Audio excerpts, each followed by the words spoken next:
Even my mum yang cakap, my mum pun sekarang dah 74, as long as ada income, just hantar je, kita declare. Walaupun RM50 ke apa yang you dapat, it's not just your salary monthly. Ataupun orang selalunya musicians yang confuse sikit benda ni, sebab kita tak ada source yang tak ada payslip. Lepas tu kita tak ada source of information yang kita tahu mana kita nak tanya. Kalau orang kerja office boleh tanya bos, boleh tanya HR, kan? Kita nak tanya siapa, kan? Betul. So I rasa macam tanggungjawab I juga untuk bagi tahu my friends.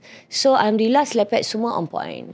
Itu yang kita nak bagi tahu kat semua. One thing, satu, donation boleh kita kurangkan cukai, tapi make sure kepada persatuan ataupun badan yang kita approve, boleh semak kat website kita dan ada receipt dia tu, receipt number dia. Dan lepas tu untuk selebriti kat luar sana, mungkin kita ingat pendapatan ni saja yang kena declare, tapi tak, sebenarnya semua apa yang you niatkan untuk menjana income, you jual shampoo semua, you jual shampoo ke, you jadi ambassador ke, you dapat reviewer ke, you food buat VO pun, you buat VO, you dapat payment voucher. Payment voucher tu company tu ada bayar tax, diorang akan taruh nama you kat situ, everything is declared.